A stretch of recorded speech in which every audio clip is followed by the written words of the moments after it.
Hey, this is Dr. Peterson in one of my short lecture series for Introduction to Psychology. And what we've been talking about so far is we talked about Sigmund Freud's unconscious theory, and we talked about the behaviorist movement, which was kind of in response to Freud's theory and other theories because they become less scientific. And what the behaviorist movement wanted to do was bring the idea that psychology is a science. And so they wanted to use more naturalistic methods in order to investigate human behavior. So what they decided is that psychology should only be a science of behavior, those things that we could directly observe. But probably one of the biggest criticisms of both behaviorism and Freudian theory is they're both what we call deterministic types of philosophies or theories, meaning that your behavior isn't determined by your decisions at the time. Your behaviors are predetermined in Freudian terms by unconscious desires, your id and your ego, and those types of things. So you're not in control of your behaviors. You're not making those decisions. Those decisions are being made on an unconscious level. On the behaviorist level, you're not in control of your behaviors. Your behaviors are shaped by previous experiences. And so in both of those models, they're highly deterministic. And so what is it so that takes out this element we call human motivation. What is human motivation then? Why are we, if we're such deterministic individuals, what makes a human human? Why are we motivated to become better individuals? Why are we motivated to be here? Is if all we need to do is survive, why do we try to become better than we were yesterday? And those types of things. And in the 1950s and whatnot, a big philosophical movement was going across the United States called the Existential Movement. And if you've ever heard of someone going through an existential crisis, for example, this is a good example of that. Is an existential crisis is when someone has a close death in their life, or they have a sudden diagnosis of cancer, and they face their own mortality, and they question what the purpose of life is and those types of things. And in that existential crisis, they start to question what is existence. And in existentialism, the idea is that life is meaningless. We are here in this random universe, in these random things. And so the reason why we have structures such as school, religion, societies, and um, the like is to make sense and give purpose out of a purposeless world. It's kind of a bleak way to think about existence, but that's the existential explanation of why we do what we do. But from there grew what is called a humanistic movement, okay? And within this humanistic psychology that we're going to call it, there's one basis that came from existentialism that is important to keep, and that's the notion of free will. And so from existentialism, this idea to make a society, you have to be able to freely choose what you're going to do. And so this is an important thing. Humanistic psychology states that you have to have the freedom to choose from one day to next what your behaviors are going to do. So that's going to cross out behaviorism, and that you're not bound by desires of sex and aggression and all those things as the Freudians would have believed. So this is an important point, a breaking point. So what is motivation, though? And so we're going to look at two important people in the field of humanistic psychology, and who really kind of started it. Abraham Maslow and Carl Rogers. And if you've done anything with human resources, or if you worked in mental health or stuff, you probably have heard of Abraham Maslow's and what's called his pyramid of needs. Okay, and it looks something like this: is he argues that human beings have basic needs. Okay, and at the top of this basic needs, he's going to say that this is an actualized person. This is the most actualized, the superior of what a human potential can be. Okay? But there's basic needs that have to be fulfilled in order for someone to reach their total human potential. At the base, and if you think about this, so that you have to have a base of a pyramid, is our basic physiological needs. Okay? And so this is food, water, shelter. He also argued sex fits in that category. So we have to have those basic physiological needs met. Then we have to have our safety needs met, meaning we have to feel safe where we're at. Okay, and so those are important. And then after that, we have to have our relationship needs met. This is friendships. This is family. This is intimate relationships. This is all of those things. And then we have to have our esteem needs met, our self-esteem, our psychological well-being, anxiety issues, no depression issues. We have to focus on all of these things in order to and we have to have all of these in place to reach our complete human potential, to become this thing we call actualized. Now, there is some precedence for this, okay?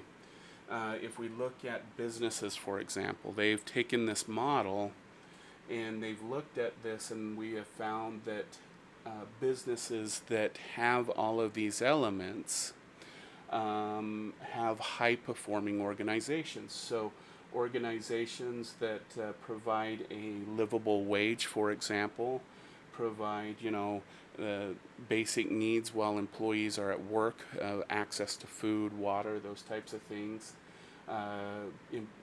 Work that provides a place where you feel safe, there's security, the ability to interact with coworkers so you're not closed off from other people, and you have the ability for self-growth, professional development.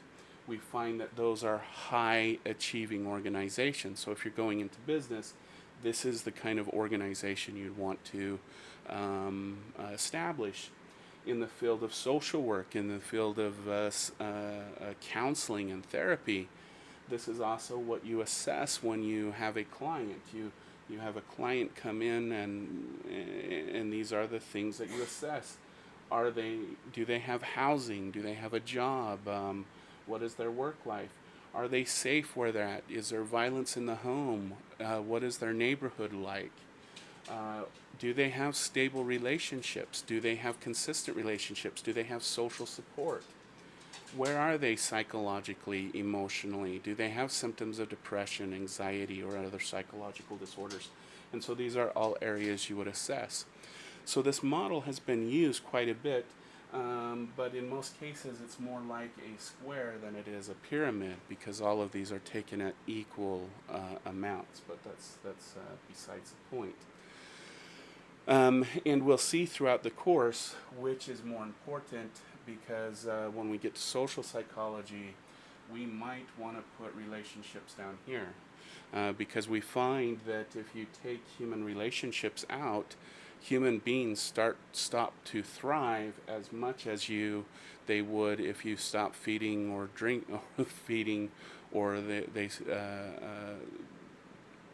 drinking, thirst, or shelter. And so is what's more important, but that's beyond the point. The other thing about this model is that in order to be an actualized person, according to Maslow, we have to have all of these in place all at once in order to be able to focus on becoming a full person. And I want you to think about this. How often do we have all of these in place in one single moment, in one single time? We might, so we get a house. we feel safe. Let's say we get married, we get a good job and we work hard, but then let's say our car gets broken into. We lose our job.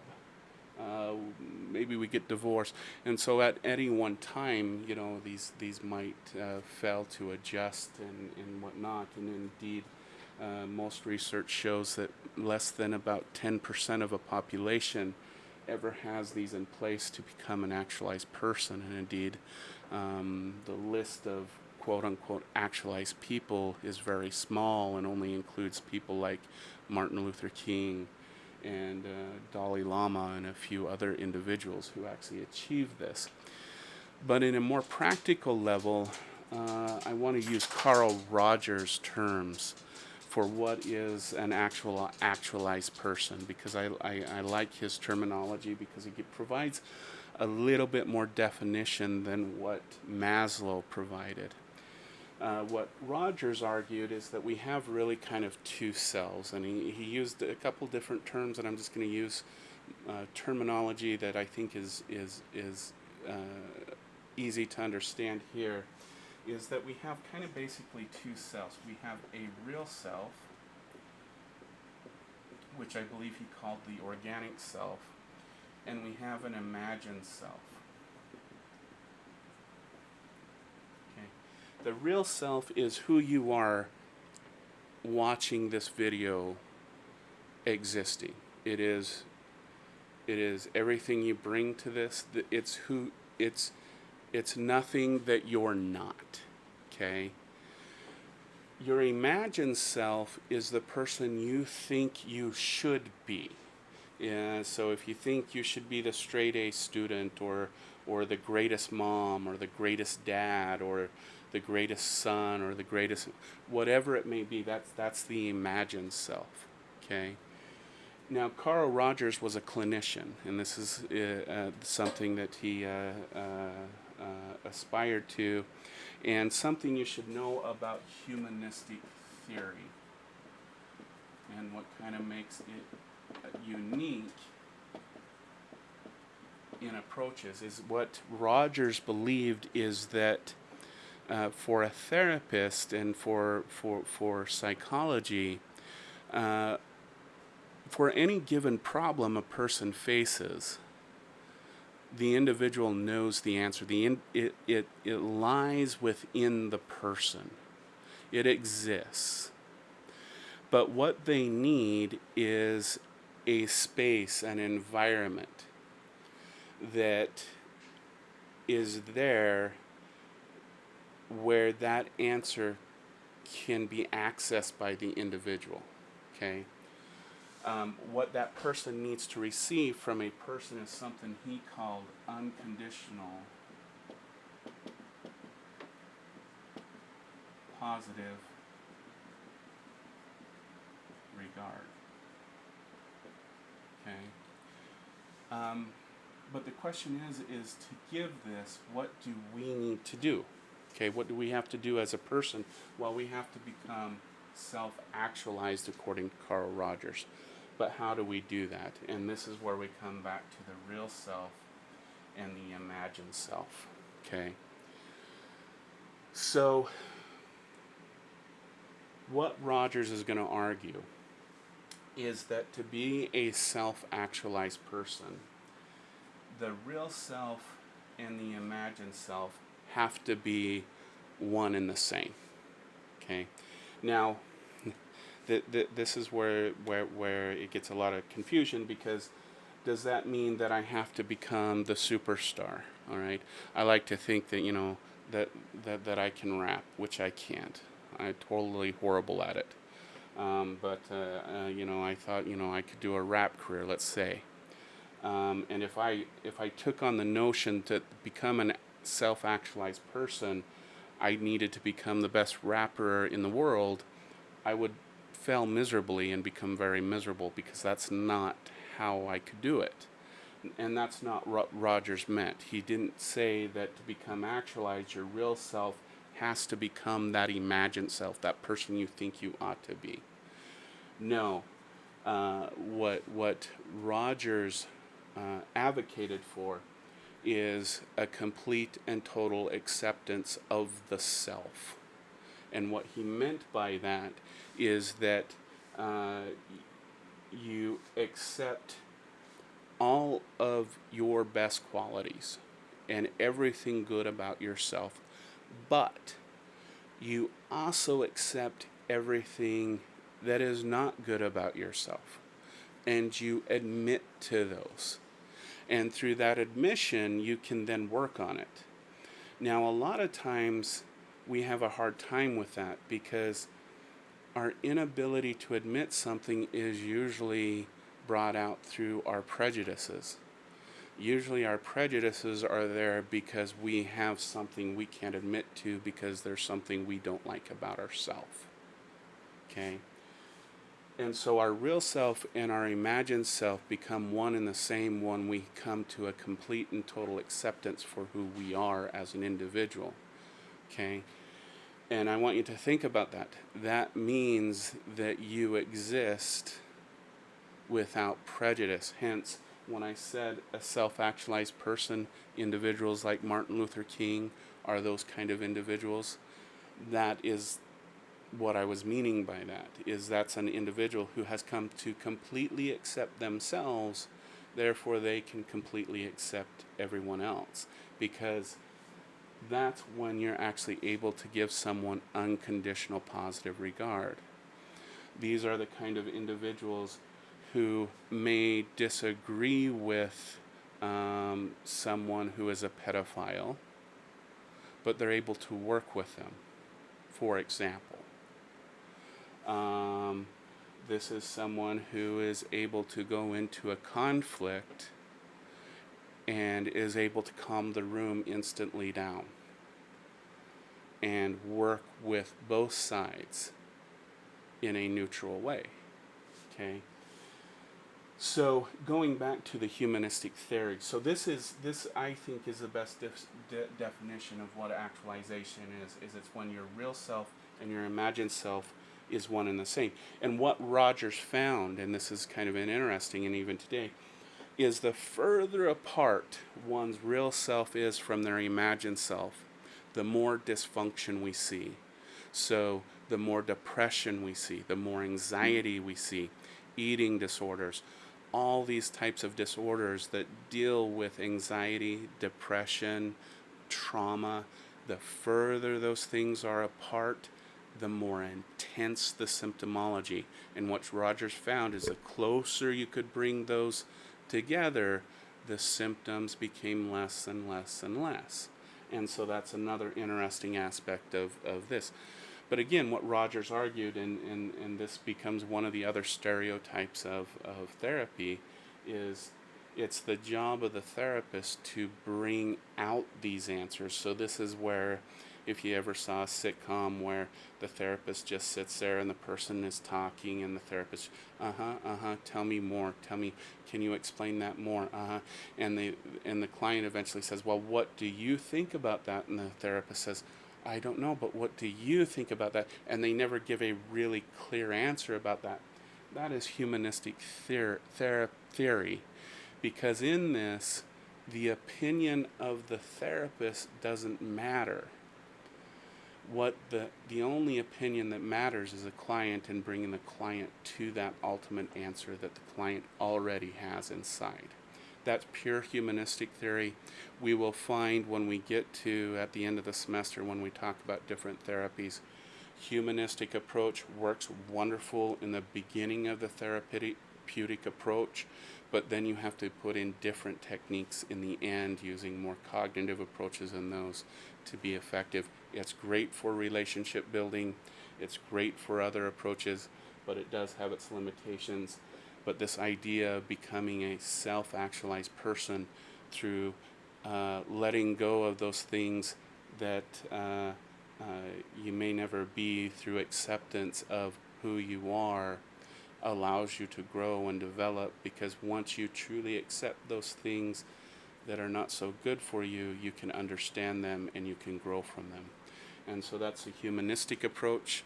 And next we'll look at how our social world influences us.